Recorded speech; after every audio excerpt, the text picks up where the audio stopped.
हेमंत तत्री जी आपका कार्यक्रम में।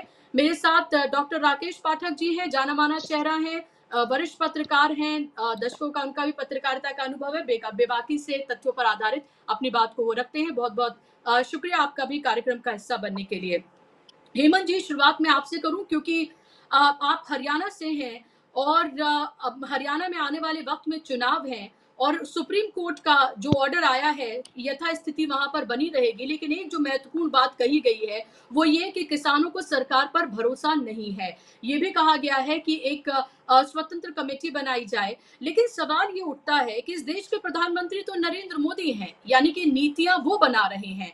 क्या पैकेज दिया जाएगा, एमएसपी दी जाएगी नहीं दी जाएगी, तमाम फैसले तो उनके हाथ में हैं। फिर ऐसे में किसान राहुल गांधी से क्यों मिलना चाहते हैं, ऐसे में नौजवान राहुल गांधी से मिलना क्यों चाहते हैं, अग्निवीर राहुल गांधी से मिलना क्यों चाहते हैं। तमाम वो तबका जो त्रस्त है, जिनकी अपनी मांगे हैं, जिनके अपने मुतालबात हैं, वो राहुल गांधी की तरफ उम्मीद की निगाह से क्यों देखते हैं। उम्मीद तो उन्हें प्रधानमंत्री से होने चाहिए, देश तो वो चला रहे हैं। शुरुआत के अगर आप देखें नई सरकार का, जो उनकी तीसरी बार की सरकार आई है, उन्होंने कंप्लीटली नैरेटिव खो दिया है। और नैरेटिव किस रूप में खोया है कि वो कहते तो ये है कि मैं किसान का बेटा हूं, मैं उसका गरीबों के साथ हूं, मजदूरों के साथ हूं, और वो कर बिल्कुल उसके उल्टा रहे। और ये आपने अब देखा। और जो आपने शंभू बॉर्डर की बात की, कमाल देखिए आप, 161वां दिन है आज जब देश का एक मुख्य राजमार्ग बंद है, जो हरियाणा से पंजाब, हिमाचल और जम्मू कश्मीर, उसका एक बहुत बड़ा मैक्सिमम 70% लोग इस रूट से वहां जाते हैं। और ना तो प्रदेश सरकार को उसकी चिंता है, ना केंद्र सरकार को उसकी चिंता है। ऐसी सूरत में जब प्रधानमंत्री को, जैसा आपने कहा, किसानों को प्रधानमंत्री से मिलना चाहिए, वो क्यों नहीं मिले। गजब देखिए कि जब पिछली बार 378 दिन आंदोलन चला था दिल्ली की बाउंड्रीज के ऊपर, दिल्ली की सीमाओं के बाहर, प्रधानमंत्री जी ने तब भी एक कमेटी बनाई थी और सारी मांगों को स्वीकार किया था। क्या आपको याद है कि उस कमेटी की उसके बाद कोई बात हुई हो, आज तक कोई मीटिंग भी हुई हो? तो प्रधानमंत्री से आप किस लिए मिलोगे? केंद्र सरकार की फेस वैल्यू ये रह गई है कि जब किसानों को उठाया गया था आंदोलन से, तो क्या कहा गया था कि आपकी इन सारी मांगों पर प्रोएक्टिवली हम विचार करेंगे और ये करेंगे। आज तक उस कमेटी कोई मीटिंग भी हुई हो तो आप बता दीजिए। दूसरा, आप कहते हैं हाईवे बंद है। हाईवे किसने बंद किया है? हाईवे हरियाणा सरकार ने बंद किया है। और हाईवे ना खुले, सुप्रीम हाईकोर्ट ने ऑर्डर किया, पंजाब हरियाणा हाईकोर्ट ने 10 जुलाई को, कि आप एक हफ्ते के अंदर इसको खोलिए हाईवे को। सरकार ने हाईवे खोलने की बजाय सुप्रीम कोर्ट में आना मुनासिब समझा। सरकारें कभी हाईवेज बंद करती दिखी है कि आपको? 47 से लेकर के आज तक केवल मोदी सरकार है जिसने 378 दिन पहले सारे बॉर्डर्स बंद रखे, और अब 161वां दिन आज है जब शंभू बॉर्डर बंद है। ऐसा देश के इतिहास में कभी नहीं देखा होगा आपने। सड़कों पर कीले लगवाना, बोल्डर्स लगवाना, रोड्स बंद करना, ये किसी समकालीन इतिहास में नहीं मिलेगा सरकार के द्वारा। और मुझे तो एक बात बता दीजिए आप कि अगर किसान 378 दिन पहले भी दिल्ली की बाउंड्री से बैठे रहे, उन्होंने कभी कोई हिंसा की क्या? उन्होंने किसी तरीके की लैंड ऑर्डर की सिचुएशन क्रिएट की क्या? किसने रोका उनको आने से? किसने उनको मजबूर किया दिल्ली की सीमाओं पर बैठने के लिए? और किसने उनको मजबूर किया है शंभू बॉर्डर पर बैठने के लिए? हरियाणा सरकार केवल ये बता दे कि कानून की कौन सी धारा, संविधान की कौन सी धारा के तहत शंभू बॉर्डर उसने बंद कर रखा है। सरकारों का काम हाईवे बनाना होता है, हाईवे बंद करना नहीं होता। और ये लगातार 161 दिन से चल रहा है। आज माननीय सुप्रीम कोर्ट ने कहा कि एक कमेटी बनाइए। कमेटी तो ऑलरेडी बनी हुई है, प्रधानमंत्री ने बनाई थी, केंद्र सरकार ने बनाई थी। उस कमेटी का क्या हुआ? एक कमेटी और बना देंगे आप, उससे क्या हो जाएगा? असली इश्यू क्या है? मोदी जी अब ये दिखा रहे हैं देश को, जो भागवत ने कहा ना अहंकार, वो अहंकार कहीं ना कहीं सामने आ रहा है। और ऐसा मत समझिए कि अहंकार की कीमत नहीं चुकाई नरेंद्र मोदी ने। 5 सीटें हरियाणा में गंवाई, पंजाब के अंदर सुपड़ा साफ हुआ, उत्तर प्रदेश की तस्वीर आपके सामने है। इसमें किसान आंदोलन का कोई छोटा रोल नहीं है, बहुत बड़ा रोल। राजस्थान में देख लीजिए, राजस्थान में कोई उम्मीद कर सकता था कि ऐसा रिजल्ट आएगा? तो मोदी जी की 240 सीटें जो आई हैं, उसमें एक बहुत बहुत बड़ा योगदान किसान आंदोलन का था। लेकिन ये सरकार, ना तो प्रदेश की सरकार ना केंद्र सरकार बाज आ रही है। और आपने हरियाणा पंजाब में तो ये देखा कि लोकसभा का कितना वाइटल चुनाव था। गांव के अंदर घुसने नहीं दिया गया बीजेपी के नेताओं को, किसी भी गांव के अंदर नहीं घुसने दिया गया। और अब हरियाणा की सरकार बॉर्डर खोलने की बजाय अब हरियाणा के सरपंचों को अपनी तरफ ले जाने की कोशिश कर रही है, तमाम तरह के सोप्स देकर के। लेकिन सवाल ये है कि क्या ये किसान, ये इस देश के नागरिक नहीं है क्या? क्या संविधान ने इनको अपनी मांगे रखने का अधिकार नहीं दिया है क्या? क्या ये धरना प्रदर्शन नहीं दे सकते शांतिपूर्ण ढंग से? क्या इनको सरकार दिल्ली में स्थान नहीं दे सकती? 161 दिन से क्यों बिठा रखा है बॉर्डर पे? और केंद्र सरकार, और आज आप कमाल देखिए, आप आज सुप्रीम कोर्ट में क्या कहा कि हरियाणा सरकार बात करने की कोशिश कर रही है किसानों से। सारी की सारी मांगे बुशरा जी केंद्र सरकार से हैं उनकी। स्टेट गवर्नमेंट मांग दे सकती है क्या? एमएसपी की लीगल गारंटी हरियाणा सरकार कोई दे सकती है? खुद मोदी मुख्यमंत्री हो हरियाणा के, तब दे सकते हैं क्या? वो केंद्र सरकार का विशेषाधिकार है, वो उनके अधिकार क्षेत्र में आता है। जो किसानों की मांगे हैं वो केंद्र सरकार से, कमेटी ऑलरेडी बनी हुई है, वो कमेटी की मीटिंग तक नहीं हो रही है। सुप्रीम कोर्ट कह रहा है एक और कमेटी बना दीजिए, सड़क बंद पड़ी है।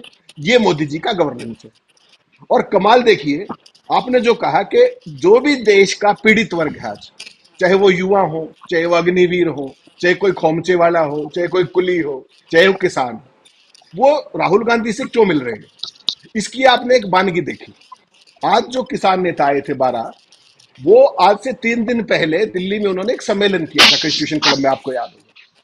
और उस कॉन्स्टिट्यूशन क्लब में उन्होंने भारतीय जनता पार्टी के 240 एमपी को छोड़ के बाकी सबको बुलाया था कि हमारी मांगे ये हैं, आप हमें सपोर्ट कीजिए। भाजपा को उन्होंने आइसोलेट कर दिया और भाजपा इसके लिए खुद जिम्मेदार है। तो बाकी जितने भी एमपीज थे देश के, उनको उन्होंने इनवाइट किया, सभी पार्टियों के माइनस बीजेपी, और उनमें से बहुत सारे लोग वहां पर गए भी और उन्होंने उनके साथ सॉलिडरिटी दिखाई। आज राहुल गांधी से जब उनको मिलना था, राहुल गांधी आज एक सांसद नहीं, माफ कीजिएगा, वो एक विपक्ष के नेता है, वो एक संवैधानिक पद है और उनका स्टेचर आज कैबिनेट मिनिस्टर के बराबर है। तो ये जब आज किसान नेता बुलाए गए थे 1 दर्जन, उस पूरे डेलीगेशन के बाकायदा पास बनाए गए थे और 12 लोगों को मिलना था। उनको 1.5 घंटा किसने रुकवाया पार्लियामेंट के बाहर? बता सकते हैं क्या? केंद्र सरकार जवाब दे सकती है इसका? और इसकी मैसेजिंग क्या गई पूरे देश में? आप सोच सकती हैं कि मोदी सरकार किसानों को ना तो दिल्ली में घुसने देती है और ना पार्लियामेंट में आने देती है और विपक्ष के नेता से भी नहीं मिलने देती है। और राहुल गांधी ने आज उस पर फिर एक मास्टर स्ट्रोक मारा। जब 1.5 घंटे तक वो लोग नहीं पहुंचने दिए गए अंदर, तो उन्होंने कहा कैमरे पर आकर के कि शायद सरकार उनको नहीं आने दे रही पार्लियामेंट के अंदर, वो किसान है इसलिए, कोई बात नहीं, मैं जाकर बाहर मिल लेता हूं। तो सरकार के सलाहकारों की बैंकरप्सी देखिए कि तब उनको उन किसानों को परमिशन देनी पड़ी और वो किसान आए। इसका मतलब संसद भवन परिसर के ऊपर भी केंद्र सरकार का संचालन है क्या? वो तो स्पीकर का पूरा वो विशेषाधिकार है। और चुने हुए सांसद पास देने के लिए अधिकृत होते हैं। ये तो लीडर ऑफ अपोजिशन की आप बात कर रहे हैं। तो 1.5 घंटा उनको बाहर बिठाया। और राहुल गांधी की मैच्योरिटी देखिए, वो खुद भी एज लीडर ऑफ अपोजिशन ये कह सकते थे किसान नेताओं को कि हम आपकी बात उठाएंगे। उन्होंने क्या कहा? पूरी शिद्दत से बात सुनी, उसके बाद कहा कि हम आपके सभी मसलों को इंडिया अलायंस के बीच में रखेंगे, सारे साथियों के बीच में, और सारे साथी एज ए कॉमन प्लेटफॉर्म हम आपकी बातों को संसद में उठाएंगे, केंद्र सरकार पर दबाव बनाएंगे। यानी कि सिंगल कांग्रेस नहीं है, all allies together as India alliance. Rahul Gandhi को क्रेडिट नहीं चाहिए, उन्होंने ये साबित किया। और जब उनसे पूछा गया कि क्या इस बात को लेकर के प्राइवेट मेंबर बिल लेके आएंगे आप, किसानों को एमएसपी की लीगल गारंटी, तो राहुल गांधी ने कहा हाँ, हम इस पर काम कर रहे हैं। तो मोदी सरकार की जो छिछालेदार हो रही है, और गजब देखिए, इस देश में आज भी बुशरा जी, डॉक्टर राकेश ज्यादा बताएंगे, 65% जो आबादी है वो आज भी खेती से जुड़ी हुई है और ये किसान उनके प्रतिनिधि हैं। उनको आप दिल्ली में नहीं घुसने देते, आप उनको संसद के बाहर खड़ा रखते हैं। और उन किसानों ने भी इस बार मास्टर स्ट्रोक मारा, उन्होंने बीजेपी के किसी सांसद को बुलाया ही नहीं अपने कार्यक्रम में और सारे अपोजिशन को बुलाया। यानी कि मोदी की नीतियों के कारण पूरी बीजेपी आइसोलेट हो गई है किसान वर्ग से। और जाते कहाँ हैं? अंबानी की शादी में। कहते क्या है कि मैं गरीबों के साथ हूं, दिखते कहां पर है? अंबानी के यहां। तो एक जो उनकी जो पर्सनैलिटी है, वो स्प्लिट पर्सनैलिटी सारे देश के सामने एक आ रही है कि जो वो कहते हैं उससे करते बिल्कुल ठीक उल्टा है। अब आप देखिए, 2 महीने बाद अक्टूबर में चुनाव है हरियाणा में, महाराष्ट्र में भी चुनाव है, झारखंड में भी चुनाव है। अगर बीजेपी का यही रवैया रहता है किसानों के प्रति, इग्नोरेंस का, एरोगेंस का, आपको क्या लगता है विदर्भ के किसान छोड़ देंगे? महाराष्ट्र के किसान छोड़ देंगे? महाराष्ट्र के किसान का प्याज निर्यात होने की परमिशन नहीं दी जाती और गुजरात के किसान का प्याज निर्यात की अनुमति दी जाती है एक देश के अंदर। आप कल्पना कर सकते हैं। और इलेक्शन गोइंग स्टेट है महाराष्ट्र। तो मुझे लगता है कि भारतीय जनता पार्टी के जो भी सलाहकार हैं, वो जो पहले कांग्रेस के होते थे ना, वो आत्मघाती दस्ता मुझे लगता है सारा मोदी जी ने इंपोर्ट कर लिया है। और वो उनको इस तरह की नेक सलाहें दे रहे हैं कि आप पैर पे कुल्हाड़ी मत मारिए, पैर को कुल्हाड़ी पर मारिए। और यही एग्जैक्टली मोदी जी और उनका पूरा सिस्टम कर रहा है। इसकी बहुत भारी कीमत उन्होंने अभी यूपी में चुकाई, हरियाणा में चुकाई, राजस्थान में चुकाई, पंजाब में चुकाई। और अभी विधानसभा के चुनाव में आप देखेंगे, क्योंकि देखिए मोदी जी ने, ये किसान क्यों बैठे हुए, कभी आपने सोचा इस बात? जिन कमिटमेंट्स के साथ किसानों को 378 दिन के आंदोलन के बाद उठाया गया था, वो कमिटमेंट सरकार के थे, मोदी सरकार के थे। उन कमिटमेंट्स पे आज तक क्या प्रोग्रेस हुई, मोदी के पास जवाब नहीं। इसीलिए ये किसान सड़कों पर बैठे हुए हैं। और सरकारें, जिस सरकार का अधिकार क्षेत्र नहीं है वो तो किसानों से बात कर रही है, हरियाणा सरकार। और जिस सरकार का अधिकार क्षेत्र है वो उनको ना दिल्ली में आने दे रही, ना मोदी से मिलने दे रही, ना उस कमेटी की मीटिंग हो रही। तो ये जो पूरी जी। एम्बिग्विटी है, ये इतनी भारी पड़ेगी मोदी जी को। अभी तो आप 240 सीटें देख रही हैं, अभी तो अल्पमत की सरकार देख रही है, अभी तो बैसाखियों की सरकार देख रही है। आप कल्पना कीजिए, हरियाणा और महाराष्ट्र अगर बीजेपी हारती है चुनाव, जिसकी प्रबल संभावना है आज की तारीख में, तो मोदी जी का दिल्ली में क्या होगा, आरएसएस क्या हाल करेगा? अभी तक मोदी जी शपथ कब ली थी, आज तक भाजपा संसदीय दल की मीटिंग नहीं हुई है, इसकी हिम्मत नहीं कर पाए बुलाने की। अगर 2 महीने 3 महीने मीटिंग, अगर ये 3 चुनाव के अंदर स्टेट्स के अंदर बीजेपी हारती है, क्या आपको लगता है मोदी जी कभी भी संसदीय दल की मीटिंग बुला पाएंगे?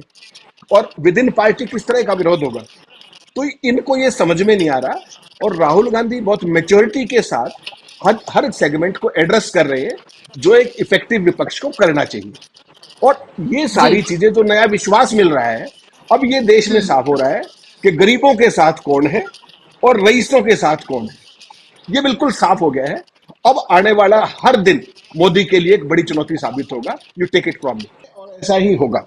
और अब जो डॉक्टर राकेश पाठक ने जो बहुत महत्वपूर्ण बात कही कि मैं तुम्हारे साथ हूं और वो उनके साथ है, उसका एक उदाहरण देखिए कि ये गवर्नमेंट किस तरीके से मिसप्लेस प्रायोरिटीज की गवर्नमेंट है। मोदी जी को ना तो पिछली सरकार में एक बार भी, और ना नई सरकार, तीसरी सरकार में एक पल के लिए भी आंदोलनकारी किसानों से मिलने का 1 मिनट भी निकाल नहीं पाए वो। और वो अंबानी की शादी में, जिसके ऊपर उन्होंने कथित तौर पे खुद ये कहा था कि टेम्पू में बोरे भर के काला धन राहुल गांधी को दिया, उस शादी में अगर मैं गलत नहीं हूं तो वो 2 घंटे 20 मिनट रहे और सरकारी यात्रा बना करके गए। उनका प्रोग्राम नहीं था वहां पर। और किसी ने ये नहीं देखा कि मुकेश अंबानी मोदी के पास इनविटेशन कार्ड तो देने गए ही होंगे, क्या पता कैसे गए होंगे, उसकी कोई फुटेज आपने नहीं देखी। और मुकेश अंबानी सोनिया गांधी के घर पर 1 घंटा इनविटेशन कार्ड देने के प्लान पर बैठे रहे, राहुल गांधी उनसे नहीं मिले, वो निकल गए। और इकलौते ऐसे लीडर थे देश के जो व्यक्तिगत निमंत्रण के बावजूद भी मुकेश अंबानी की बेटी की शादी में नहीं गए, जबकि कई दूसरे पूर्व राष्ट्राध्यक्ष तक आए हुए थे। ये एक प्रायोरिटीज और मिसप्लेस प्रायोरिटीज का साफ डिफरेंशिएशन है। और इसमें एक राहुल गांधी और गांधी परिवार ने एक करेक्टर दिखाया देश को कि हमारी प्रायोरिटीज देश के किसान हैं, हमारे प्रायोरिटी देश के क्रोनीज नहीं है। जिस तरीके से मोदी जी ने खुद ये कहा, जो डॉक्टर साहब ने कहा कि काले धन को जो राहुल गांधी पर आरोप लगाया, ये आपने कभी सुना है कि जो पैसे ले रहा हो वो तो उनकी शादी में ना जाए, दाता की में, और जो आरोप लगा रहा हो वो उनकी शादी में जाए? तो ये उल्टी गंगा बहाने का श्रेय स्वयं मोदी जी को है। अब जो बात आपने कही कि अब आने वाले समय में अब क्या होगा, देखिए विपक्ष को एक रास्ता मिल गया है और विपक्ष को सामने एक चीज बड़ी साफ हो गई है कि मोदी अब रिसीविंग एंड पर है, with in the party, from with in the RSS, from with in the system. और मोदी आज की तारीख में सबसे ज्यादा वल्नरेबल भी है। आपने देखा होगा मोदी ने 10 साल इस देश को हाँका, कभी किसी की सुनी थी क्या? पहली बार 59,000 करोड़ बिहार को गन पॉइंट पे उन्होंने लिया और 15,000 करोड़ गन पॉइंट पे टीडीपी उसको दे दिया, चंद्रबाबू नायडू को। लेकिन साल दूसरा वैलिड बात कही कि 2015 में 1.25 लाख करोड़ का एक पैकेज घोषणा करके आए थे महोदय वहां बिहार के अंदर, उसमें से एक चवन्नी आज तक बिहार को मिली है क्या? और अब जो ये 59,000 करोड़ की आप बात कर रही हैं, ये ऐसा नहीं है कि आपने चेक काट दिया और वो नीतीश कुमार ने बुना लिया। सरकारी पैसा ऐसे नहीं मिलता, ना तो बिहार को ऐसे मिलेगा और ना चंद्रबाबू नायडू को ऐसे मिलेगा। वो प्रोजेक्ट स्पेसिफिक पैसे होते हैं और जैसे जैसे प्रोजेक्ट मूव करते हैं आगे आगे, उनकी प्रोग्रेस होती है, उस हिसाब से पैसा जाता है। आज 100 करोड़ गए, आगे 200 करोड़ गए, प्रोजेक्ट स्पेसिफिक पैसा होता है। वो ऐसा नहीं है कि आपको चेक पकड़ा दिया और आपने जो मर्जी है उसका कर लिया, इट्स नॉट लाइक दैट। तो अगर सही मायने में मुझसे पूछेंगी तो कहीं ना कहीं उनको भी एक लॉलीपॉप दिया गया है दोनों अलायंस को, और उनको ये बहुत जल्दी रियलाइज हो जाएगा। जो नीतीश कुमार है वो पहले इसको भुगत चुके हैं, 1.25 करोड़ का पैकेज उनका कहाँ है, वो उससे क्या क्या डेवलपमेंट हुआ जरा बता दीजिए। और इस पैसे को भी ओवरनाइट नहीं मिलेगा, ये चुनाव अगले साल 2025 में है, हिसाब कब देना है। अच्छा, नीतीश कुमार ये चाहते हैं कि मुझे किसी भी तरीके से चुनाव इसी साल हो जाए, हरियाणा महाराष्ट्र के साथ हो जाए, बीजेपी वो कभी अलाउ नहीं करेगी। तो बहुत सारी इंटरनल कंट्राडिक्शंस ऐसी हैं जो मोदी के लिए हर कदम पर एक बारूदी सुरंग की तरह, माने तो दिक्कत, नहीं माने तो दिक्कत।